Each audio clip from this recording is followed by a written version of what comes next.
My name is Ariana Vogel, and this is my digital reflection on ECS 210. I went into this class knowing some things about curriculum, but came out of it with a whole new wealth of knowledge about what curriculum is and what it can look like. When first talking about curriculum, we discussed the different aspects. The first is the formal or explicit curriculum. This is the planned part of curriculum, including objectives, content, resources, learning experiences, and assessments, and it is what I came into this class thinking that curriculum was. However, there are other aspects of curriculum that are just as important.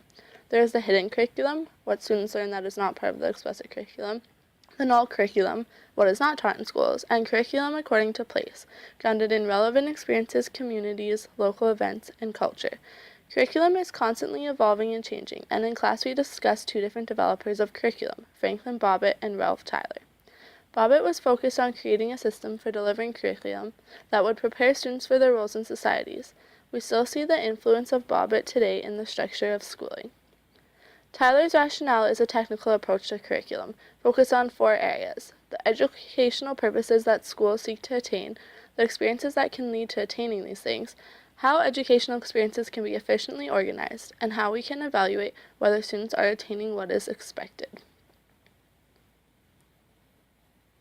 We also talked about Lawrence Stenhouse, who viewed curriculum as a process.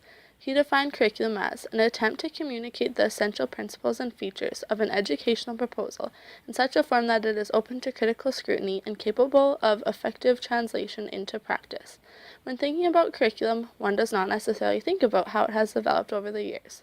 Learning about the developers and multiple perspectives on curriculum is important in understanding where curriculum comes from and how it has been shaped.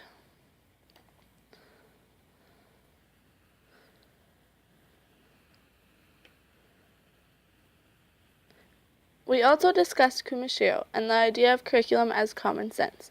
In his words, the insistence that we use our common sense is really an insistence that we view things as some in society have traditionally viewed things and want to continue viewing things. We learned that we need to challenge what is considered common sense in education in order to get rid of oppression in schools. One of the most defining moments for me this semester was when Grant Urban, who was actually my teacher for grades 7 and 8, came as a guest lecturer to our class.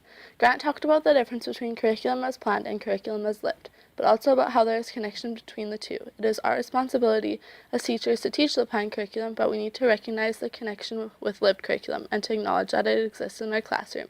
He discussed the idea of teaching through narrative and creating spaces in which learners can share their stories. A quote from his lecture that has stuck with me is, "If I want to give someone a voice, instead of speaking for them, I need to listen to them."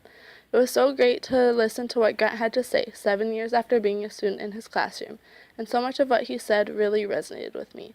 Another moment this semester that really struck me was after we had written our autobiographies. Mike brought up the fact that barely anyone had included their race, gender, or sexual identity when talking about themselves, and questioned why this was. It shocked me that I had somehow missed including these crucial parts of who I am in my autobiography. Being a white, heterosexual woman definitely influenced my perspectives on the classroom and on curriculum, and I learned that I need to recognize these aspects of who I am in order to know my identity as a teacher. There are many other parts of the semester that were incredibly insightful, and I learned so much in the past 4 months. Unfortunately, I cannot include everything in the time limit. The last thing I wanted to reflect on is the Treaty Ed presentation by Claire Kruger. Treaty Ed has always been something that I have felt really unsure and somewhat fearful towards. It seems so difficult to include Treaty Ed in the classroom, and I didn't necessarily fully understand what Treaty Ed is. Claire really opened my eyes to how important Treaty Ed is, and how there are so many ways to incorporate it in the classroom. Ultimately, we are all treaty people, and I need to embrace that fact and immerse myself in treaty education. I definitely consider everything that I learned this semester about curriculum and about myself as instrumental in my growth towards becoming a teacher.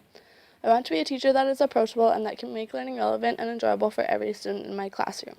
I now have a fuller understanding of what curriculum is, and I'm thankful for the experiences I had in ECS 210 this semester.